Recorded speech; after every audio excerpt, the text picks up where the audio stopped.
결국은 그것이 국민이 원하는 것이 정치 혁신이기 때문에 야당이 이제 그 국민들의 요구에 부응하려고 하는 거 아니겠습니까? 네. 그런 자세는 옳다고 생각합니다. 또 그런 경쟁적으로 더구나 누가 더 잘하냐고 경쟁이 좋은데 제가 보기에는 새누리당은 모르겠어요. 새누리당은 뭐 아무리 제가 그 자세한 내막을 잘 모르고 하니까 모르겠는데 우리 새정치민주연합의 혁신은 최소한 지난 7.30 보궐선거에 패배한 다음에 한 벌써 8, 9, 10, 11 한 4개월이 지났지만은 그리고 지금까지는 최소한 뭐 이 당의 혁신이든 개혁이든 쇄신이든 이런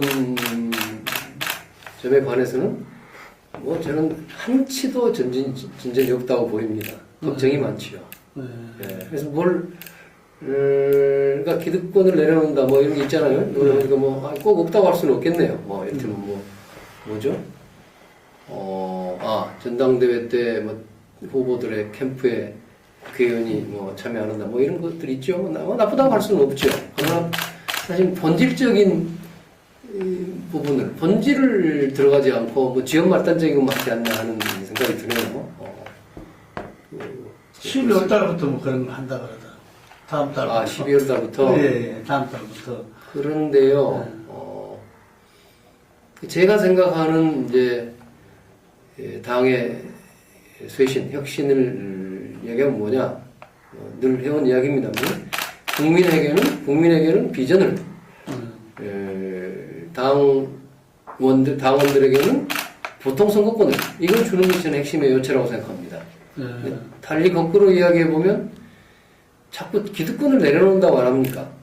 근데 그 내려놓는 기득권이 뭔가? 뭐 국회의원이 갖고 있는 직무나 뭐 이를테면 뭐 세비 받는 거 이런 게 기득권입니까? 물론 세비가 지나치게 무슨 일반 국민의 수준에서 용납할 수 없을 정도로 뭐 많다든가 뭐 그렇다고 그러면 그것도 기득권이지만 국회의원이라고 해서 세비 안 받고 일할 수는 없지 않겠어요?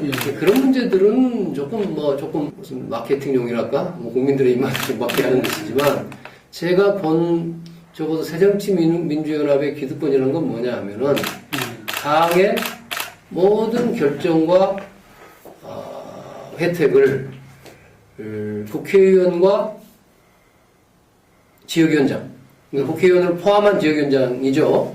꼭 포함은 아닐 수도 있겠네요. 전국 의원 중에는 지역위원장 아닌 사람도 있으니까요. 하여튼 국회의원과 지역위원장 겨우 200 몇십 명이죠. 그 사람들이 이거를 아주 전적으로 가지고 있다. 말하자면 기득권을 200여 명의 사람들이 향유하고 있는 기득권 카르텔이 바로 우리 당이다. 이렇게 말할 수 있겠어요. 뭐 지나친 표현 같기도 합니다만 저는 정확하게 그게 맞다고 생각합니다. 새누리당도 마찬가지예요. 그러니까요. 새누리당 마찬가지인데 저는 이렇게 남의 당이니까 모르겠습니다. 과연 그게 무슨 그런 걸 내려놓을 수 있는 조건을 가진 당인지 모르겠는데 뭐 하여튼 우리 당만큼은 그게 기득권의 본질이란 말이에요. 그래서 그 기득권이 한편으로는 그것이 또 하나는 이제 늘 다 이야기하듯이 계파 문제 아닙니까? 계파주의인데 결국 계파들 간의 그 적대적 상생이랄까요? 적대적 공존입니다. 뭐 안에서는 계파끼리 또 굉장히 다투잖아요. 다투되지만은 전체 그 자기들, 그 계파에 들어간 사람 되게 아까 기득권자들이 중심으로 해서 만들어졌으니까 자기들이 갖고 있는 공통의 기득권을 지키는 데는 또 딱 배가 맞는 거죠. 그래서 조금 더 어떤 이제 아까 쇄신의 혁신이 적어도 지난 10년간 없는 거란 말이에요. 그래서 그런 점에서 보면은 그래서 아까 그 국회의원과 지역위원장이 자기 지역에 돌아가면 그 지역위원회라는 당 조직은 완전히 사당이 돼 있단 말이에요. 사당이 돼 있고 뭐 당원들도 뭐 예컨대 지역위원장이 바뀌었다. 그럼 과거 지역위원장 라인에 섰던 당원들은 아예 뭐 그 다음에는 그 지역위원회 그 빗감도 못하게 만들어버린단 말이에요. 빗감도 못한단 말은 전라도 말이고요. 얼씬거리지도 못하게 만들어버린단 말이에요. 그래서 완전히 사당체제가 돼서 무슨 그 다음에 그 특정 지역위원장이 다음에 국회의원 총선에 출마하게 되면 뭐 무슨 경선이나 이런 데 동원되는 조직이 바로 당위원회인 것이고 또 지방선거 때는 공천이 그 지역위원장 입맛에 맞는 무슨 그 지방선거 후보자들을 밀어주는 거고 뭐 이런 것들로 기능한단 말이에요. 그래서 제일 중요한 것이 그 지역위원장들의 기득권, 부당한 기득권. 그러니까 지역위원장이 아닌 그 경쟁자들의 진입할 수 있는 공정한 기회를 완전히 막고 있고, 또 한편으로는 일반 당원들을 동원 대상으로 전락시켜서 사당으로 만드는, 이것이 그 기득권의 저는 그 핵심이라고 봅니다. 근데 이 문제에 대해서 하등의 지금 논의도 없고 뭐가 안 되고 있단 말이에요. 그러니까 이를테면은 최근에 지역위원장들이 대거 새로 선정됐죠? 예. 아직 당 대의원, 지역위원회 대의원의 인준 절차는 남아있나요? 그렇죠? 그러나 대부분 그건 90% 이상은 그냥 거의 요식행위처럼 지역위원회에서 넘어가지 않습니까? 그러나 또 안 되는 사람도 있긴 하겠지만. 그러니까 거의 그 선정이. 예컨대 광주에 국회의원이 없는 지역구가 딱 하나 있습니다. 서울. 이 지역이 그거에 속한다고 그래요. 여기 제 사무실 있는 지역이. 근데 광주에 8명의 국회의원 정수가 있는데 7군데는 현역 의원이란 말이에요. 현역 의원들은 다 아마 단수로 지역위원장을 받았습니다. 그것까지는 인정한다 하더라도 가장 이제 관심의 초점이 되고 있는 것이 광주 서구 의뢰 지역위원장을 누구 하느냐란 말이에요. 그런데 저는 지난번에 제가 한번 성명을 발표한 일도 있는데 지역위원장이 얼마나 중요하냐 하면은 서구 지역위원장이 이번에 되는 사람이 아마 내후년 총선에서 공천에 굉장한 고지에 서는 거 아닙니까? 네. 아까 당 조직을 자기 개인의 선거운동 조직으로 활용하게 될 거란 말이에요. 그래가지고 공천을 받게 될 겁니다. 그러면 앞으로 어쩔지 모르겠습니다. 과거 몇십 년 동안 적어도 이 광주 지역에서 그 새정치민주연합, 민주당의 공천은 곧 당선 아니었습니까? 그렇게 본다면 이번에 서구 지역위원장을 누구로 선정하느냐 하는 것은요, 사실은 다음 총선에 국회의원을 선정하는데 한 80~90%를 좌우한다고 보입니다.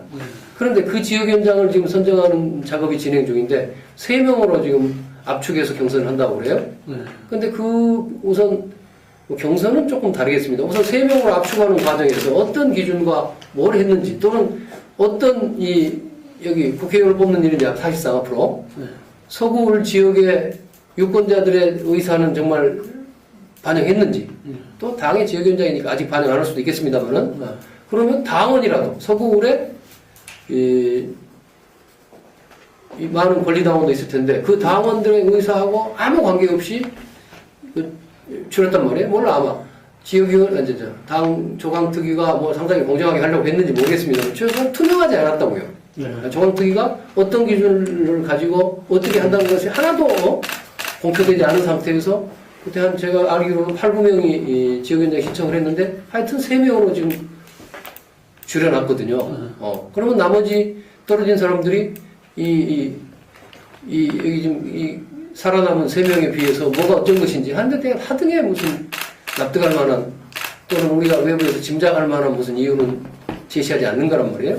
그런 식으로 지금 가고 있는 겁니다. 그러니까 하등의 옛날과 다름없이 지금 사실은 다음 서구를 유권자들이 최종적으로 뽑아야 될 국회의원, 사실상의 국회의원 후보를, 국회의원감을 당에서 아까 이런저런 유력한 사람들이 모여가지고 밀실에서 선정해서 발표하는 그런 형태의 전과 조금도 다름없는 그 기득권 지향적인 공천이 그대로 아니죠. 무슨 지역위원장 선정 같은 게 이루어지고 있는 거지요. 그래서 이제부터 아까 뭘 한다고 하는 것은 이건 선우가 잘못된 겁니다. 지역위원장 선정이 사실 극히 중요한 건데 그렇잖아요, 당에서. 그거는 지금 구태여 방식으로 그대로 가고 이제 새롭게 뭘 해본다?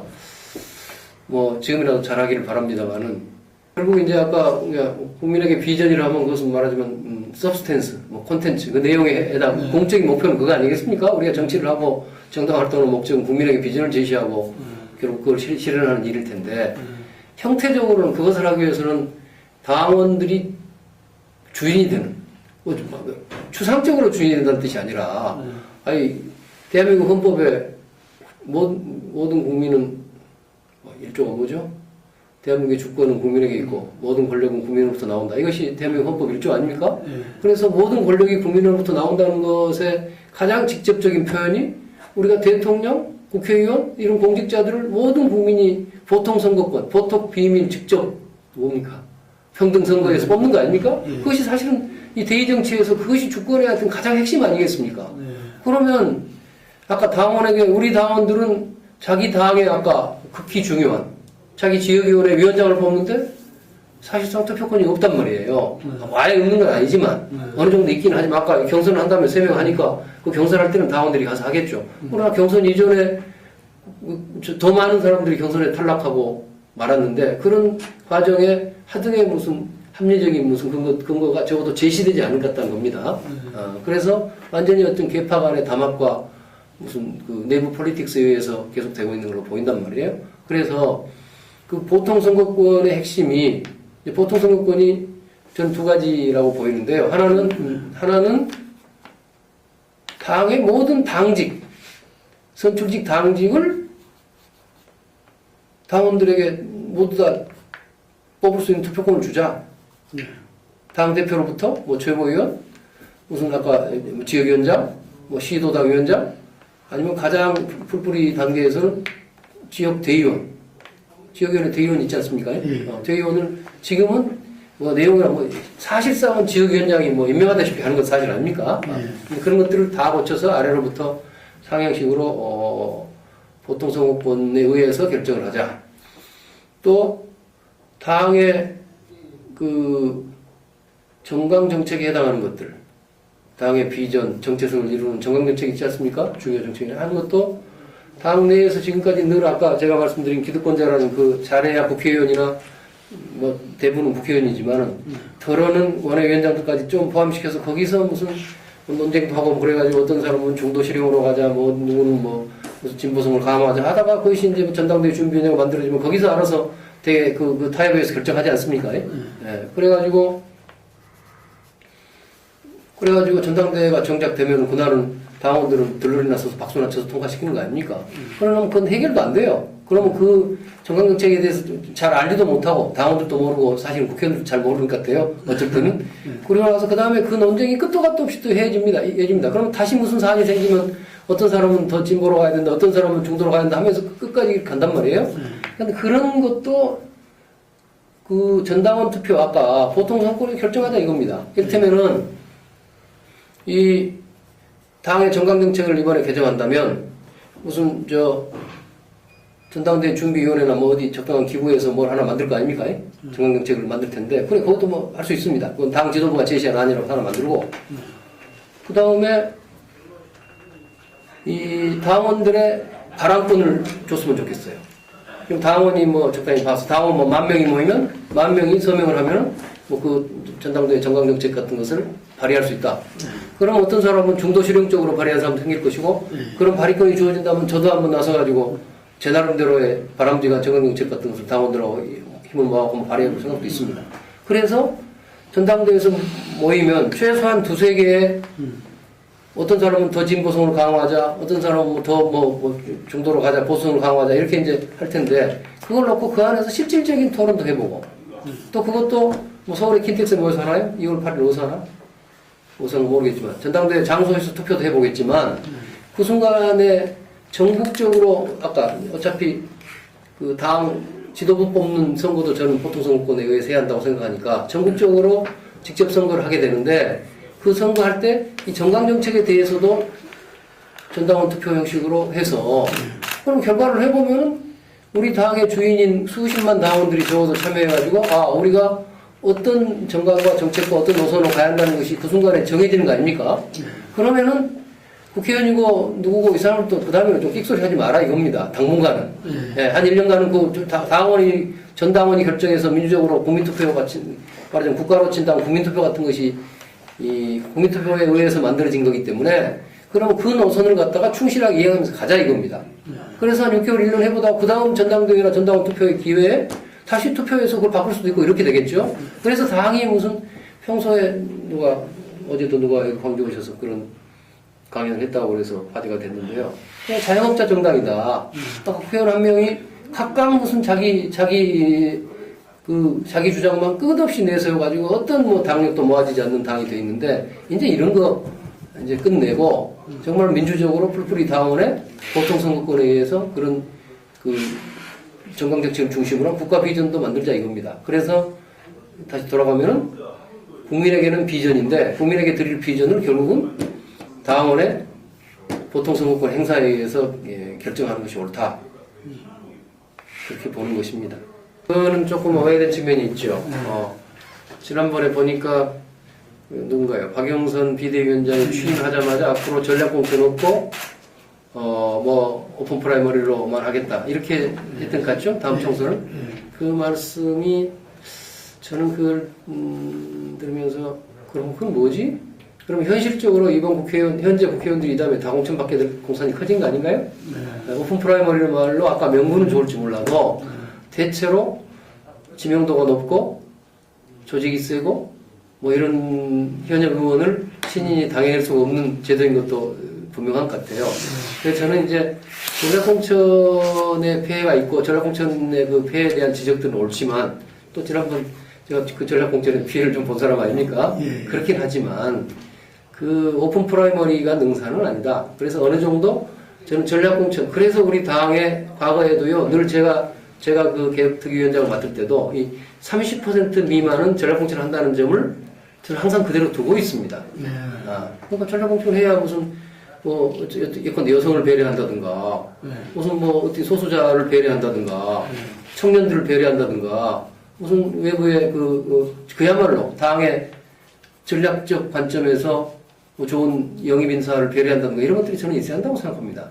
다만 그 전략공천이 절차적으로도 좀 여러 당원과 국민들의 의견을 수렴한다든가 뭔가 그런 좀 더 납득할 수 있는 공정한 좀 그래도 최소한의 절차를 밟으면서 해야 되는데 그런 거 없이 그냥 당의 당권을 쥔 사람들이 자파를 심는 방편으로 그냥 어느 날 그냥 새벽에 그냥 느닷없이 누구 전략공천 이런 방식으로 행사해 왔기 때문에 이제 국민 특히 우리 당원들의 반감이 큰 거죠. 차라리 새누리당을 보면요, 제가 이제 활동했던 송파뿐만 아니라 지금 새누리당은 강남 3구를 다 여성으로 구청장을 구청장을 전략공천을 하지 않습니까? 이번에는 꼭 전략공천을 안 했습니다만은 대체로 그런 걸 쓴단 말이에요. 근데 새누리당 입장에서는 서울에서 대한민국에서 자기들이 가장 강세 지역이 강남 3구 아닙니까? 거기를 그런 여성 배려라는 그런 전략적 관점에서 전략공천을 활용했단 말이에요. 나는 훌륭하다고 봅니다. 근데 우리는 그것이 거꾸로 민주당이 그런 지역이 어디냐? 물론 서울도 무슨 있겠지만은 가장 그런 지역이 사실 광주나 호남 아닙니까? 여기다가 그렇다면 제가 경험하기로는 그동안 20년 동안 여기서 무슨 여성을 배려하거나 이렇게 해서 전략공천 해본 적이 없습니다. 그러니까 전략공천이 나쁜 게 아니라 전략공천이 그게 그야말로 당과 나라를 위한 전략으로 쓰인 게 아니라 그게 개인 어떤 무슨 당권을 쥐인 사람이라든가 어떤 계보의 특정 계파의 이익을 위해서 악용된 거지요. 그런 점에서는 저는 오픈 프라이머리의 어떤 만능론에 대해서 좀 경계해야 한다고 생각합니다. 사실은 김대중 대통령께서 퇴임하신 이후에 지금 아마 곧 12년이 될 거래요. 내년 2월이면 상당히 긴 시간이 흘렀는데 김대중 대통령 때는 어쨌든 김대중이라는 한 지도자의 카리스마에 의해서 사실은 당이 일사불란하게 움직여지지 않습니까? 바람직하든 안 하든. 그리고 그것이 상당한 역사적 성과를 낸 거 아닙니까? 그런데 그분이 퇴임하신 이후에 이제 그 공백을 그럼 무슨 그런 카리스마 지도자가 나온 것도 아니고 그렇다고 해서 그럼 당이 제가 지금 주장한 것처럼 보통선거권에 의해서 당원들한테 그 결정권이 내려가서 상향식 민주적인 체제를 완전히 갖춘 것도 아니고 그런 상태에서 결국은 아까 그 고만고만한 계파 지도자들과 국회의원들과 지역위원장 수준에서 이게 기득권화 해버린 거죠. 그래서 저는 이제 요새 이런 얘기를 많이 합니다. 정도전이라는 지난번에 드라마를 보다가 그런 생각을 했는데요.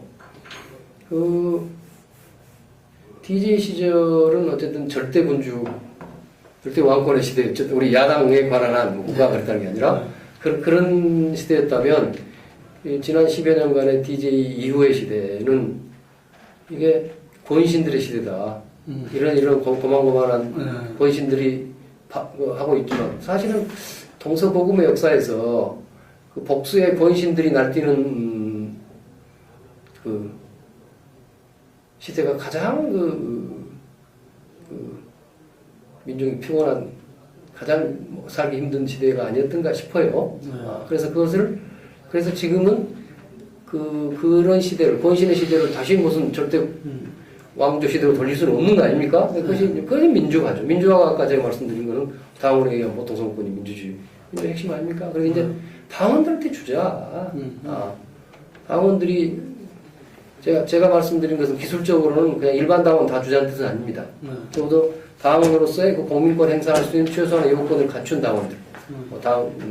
당에 입당해서 몇 개월 지냈고, 당비도 작지만 냈고, 또 당이 제대로 되려면 무슨 당원으로서의 무슨 기초 연수 같은 것을 시켜야 될 겁니다.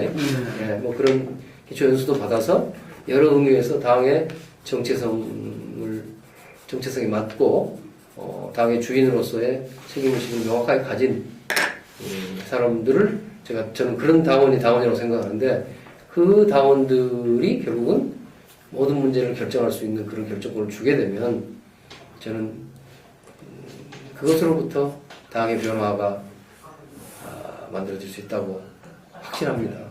아니 저는 그 네트워크 정당이 이런 거 반대하지 않습니다. 찬성합니다. 반대하는 것 뜻이 아니라 찬성할 수 있지요. 그것도 그러니까 논의해 볼 수 있습니다. 근데 제가 그 네트워크 정당을 주장하는 분들에 대해서 제가 좀 비판할 수 있는 점은요. 아니 아까 우리 당원들한테는 공민권을 안 주면서 당원 아닌 사람한테는 주자는 거 아닙니까? 우리 국민한테는 투표권 안 주면서 일본 사람한테는 줘요? 일본 사람 좀 다르겠지만 그 네트워크 정당이 우리하고 어쨌든 협조적인 사람들이겠지만 굳이 말한다면 우리 집 자식한테는 투표권 안 주고 우리 무슨 사돈네 팔촌들은 투표권 주는 거가 되는 거 아닙니까? 그러니까 저는 그것이 서로 그 상치되는 개념이 아니라고 생각합니다. 서로 어긋나는 게 아니죠. 그러니까 저 네트워크 정당 할 수 있습니다. 그러나 먼저라는 것은 무슨 꼭 시기적으로 먼저라는 뜻이 아니라 논리적으로 봐도 우리 당원들한테 우선 당원의 주권의 일부를 이루는 보통 선거권을 주면서 주장하고 그걸 실천하면서 무슨 네트워크 정당으로 가자고 해야지 상원들은 소외시켜버리고 아까 이 기득권 구조를 그대로 지키면서 네트워크 정당으로 가자고 하니까 되게 의심을 받지 않습니까? 그 의도에 대해서. 개파 정치의 폐해라는 것은 우리 당의 아까 양대 그 폐해 중에 하나인데 기득권 카르텔과 더불어서 근데 더구나 그것이 당내 그야말로 특정 개파들이 전횡을 한다 이런 것들은 아주 문제가 되는 거죠. 당내에서 주류 비주류가 늘 있을 수 있죠. 있을 수 있지만 적어도 비주류에게도 어떤 어느 정도의 발언권과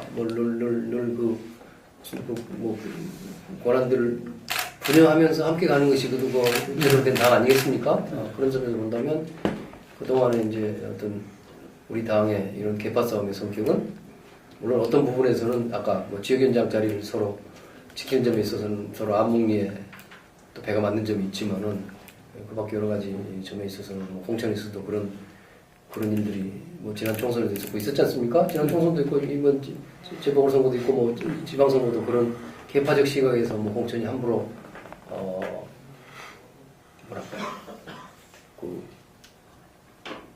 그냥 전형에 의해서 결정되고 하는 것들이 꽤 있기 때문에 그런 상태의 당 운영이 그런 상태로 가면 당의 미래는 없다고 생각합니다. 그런 점에 있어서 어떤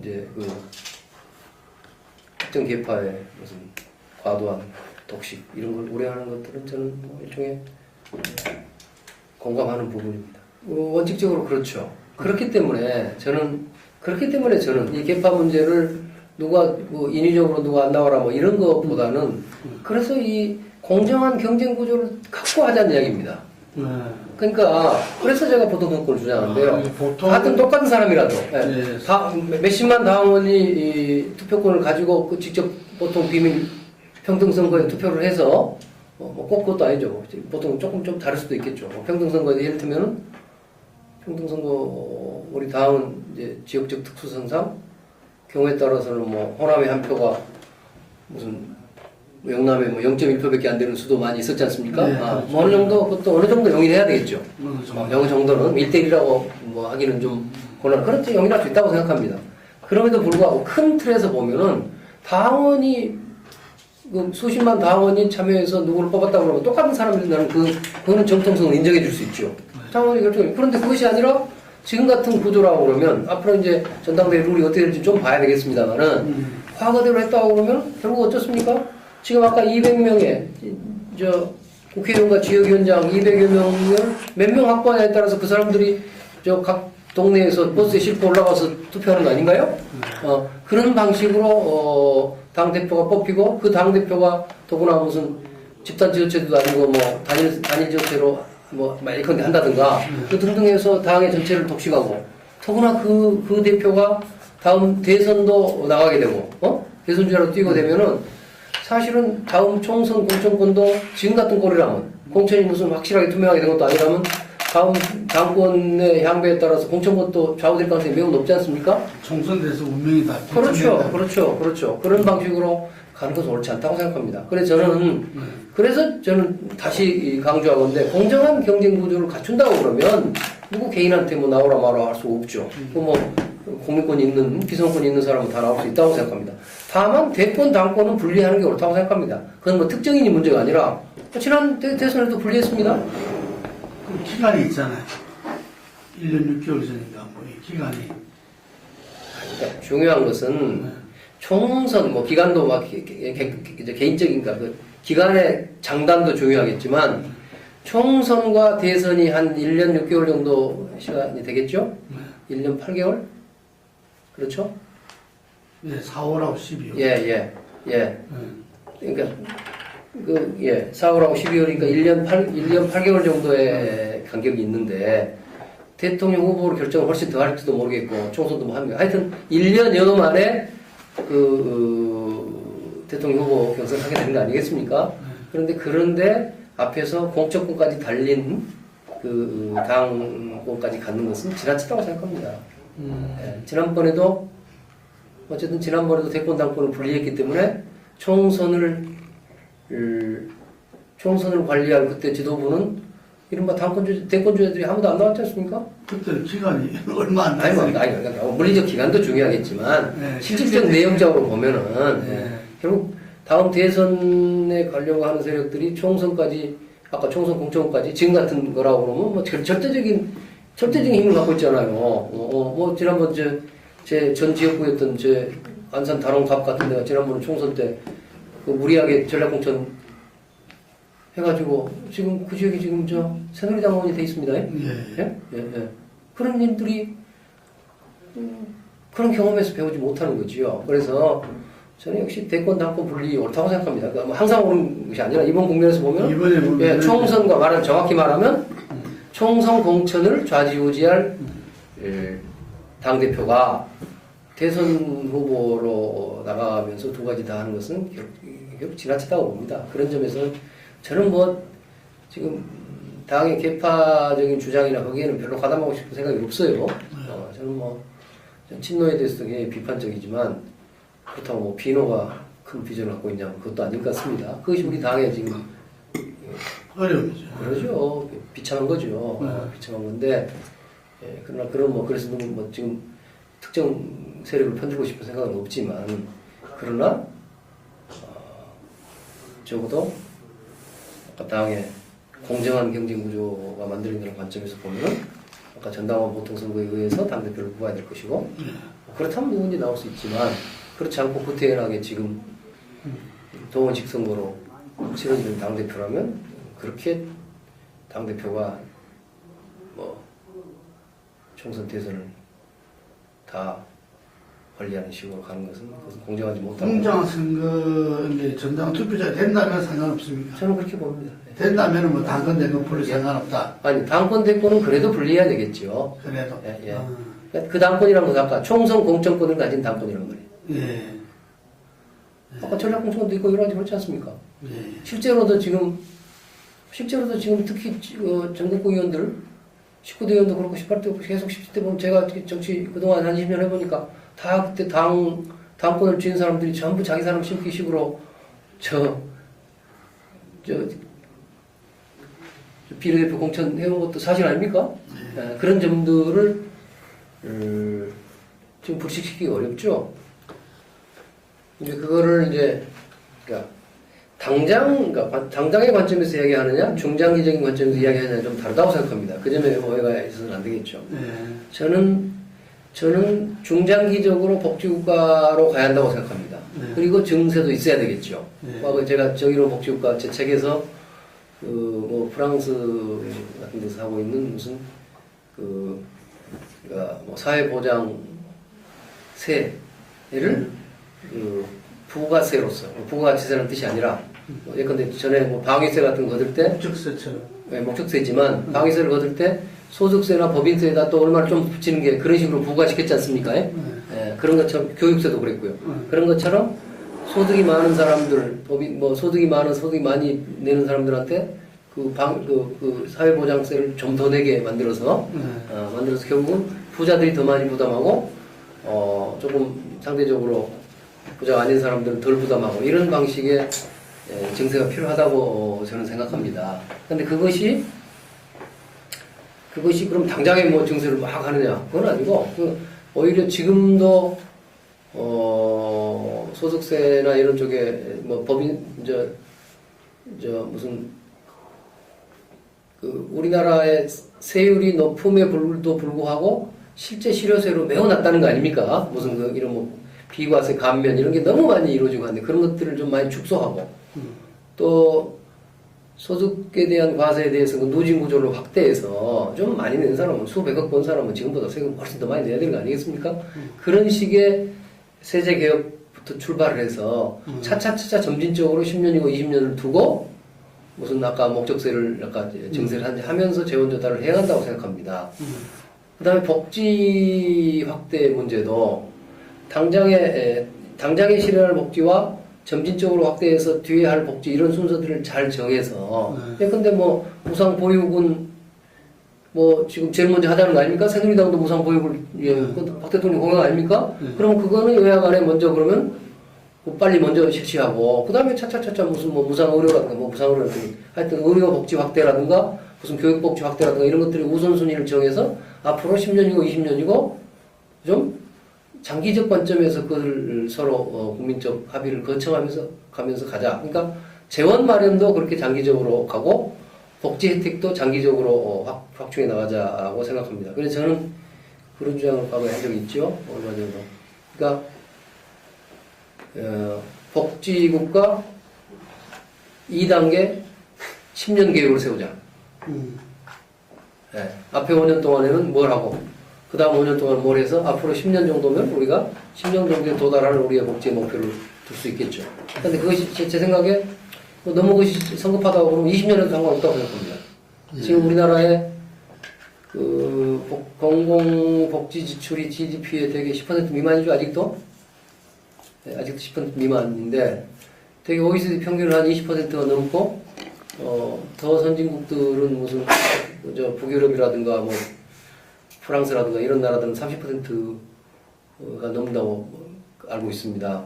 그렇다고 그러면 지금 예컨대 뚝 잘라서 지금 우리가 10%인데 그걸 30%까지 늘리는 걸 목표로 한다면 1년에 1%포인트씩 늘리면은 20년 걸릴 거예요? 20년 걸릴 것이고 그것도 너무 급하다고 그러면 0.5%포인트씩 올리자고요. 그러면 40년 걸리는지 뭔가 그런 그런 좀 장기적인 관점에서의 논의가 필요하다고 생각합니다. 그래서 그런 거를 우리 각 정당이 나서고 또 국회에서도 여야 간에 토론도 하고 가면서 시급히 할 것과 중장기적으로 할 것들을 의논해 볼 필요가 있다고 생각합니다. 그거를 이제 특히나 우리 당의 입장에서는 우리 당에서 민주정책연구원과 같은 그런 싱크탱크에서 뭐 중심이 돼서 하든지 뭔가 시급히 국민에게 그런 비전 아까 복지국가의 비전이라는 게 가장 중요한 비전 중에 하나 아니겠습니까? 그런 비전을 만드는 정당을 만들자 하는 것이 아까 제가 말씀드린 국민에게 비전을 이런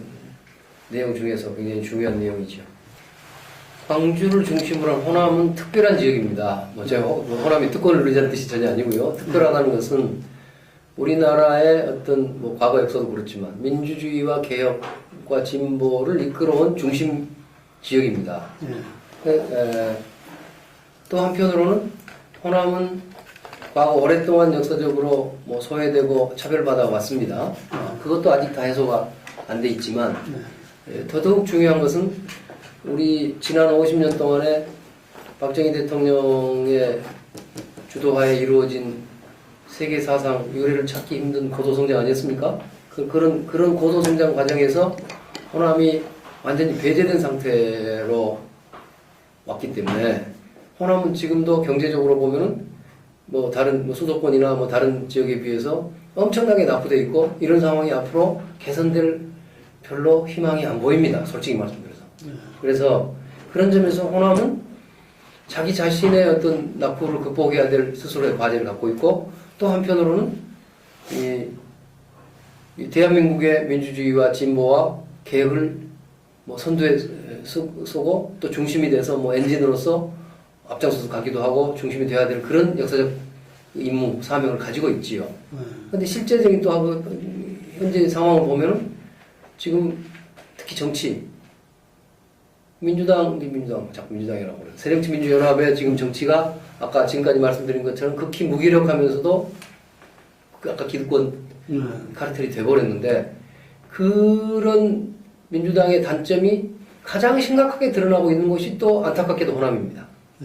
호남 정치가 가장 무기력하고 호남 정치가 가장 기득권의 덩어리가 돼버린 것 같습니다. 그리고 그것을 지금 호남 민심이 다 그것을 깨닫고 있고 민주당에 대해서 엄청난 비판을 가고 있습니다. 그게 지난 재보궐선거에서 심지어는 이 새누리당 후보가 순천 곡선에 당선되는 그 원인이 된 거 아니겠습니까? 그리고 그 후에 지금 벌써 몇 달이 지났지만은 아까 이제 뭐 분당 뭐 신당 이야기를 하는데 저는 뭐 정치판에서 과연 우리 민주당 안에서 무슨 신당을 오늘 막 주장하고 할 만한 자격이 있는 사람이 얼마나 있는지 잘 모르겠어요. 그런데 적어도 우리의 이 대중의 분위기, 특히 호남 대중의 분위기는 이거 민주당이 지금 앞으로도 지금 몇 개월 남는 기간 중에 전당대회까지 한 3개월입니까? 3개월도 못 남은 이 기간 중에 뭔가 획기적인 쇄신을 못 이룬다면 아마 민주당은 호남 분들조차도 버려버릴 것 같다. 그런 점에서 저는 신당의 어떤 대중적 기반이랄까요? 이게 저는 강력하다고 저는 그렇게 느낍니다. 그건 뭐 정치인들의 문제가 아니고 그런 이제 생각이 듭니다. 그래서 그런 점에서 본다면 대한민국의 개혁과 진보를 이끌어가야 될 사명, 특히 좁게 보면은 그 민주당, 그러니까 새정치민주연합을 중심으로 하는 이 빈사 상태에 빠진 야당을 제대로 개혁하고 힘을 복원하는 과제, 또 호남 스스로가 오랫동안 그 소외와 낙후를 극복할 수 있는 여러 환경을 만드는 것, 이런 것들이 우리 호남 사람들한테 맡겨진 현재 시대적 과제라고 생각합니다.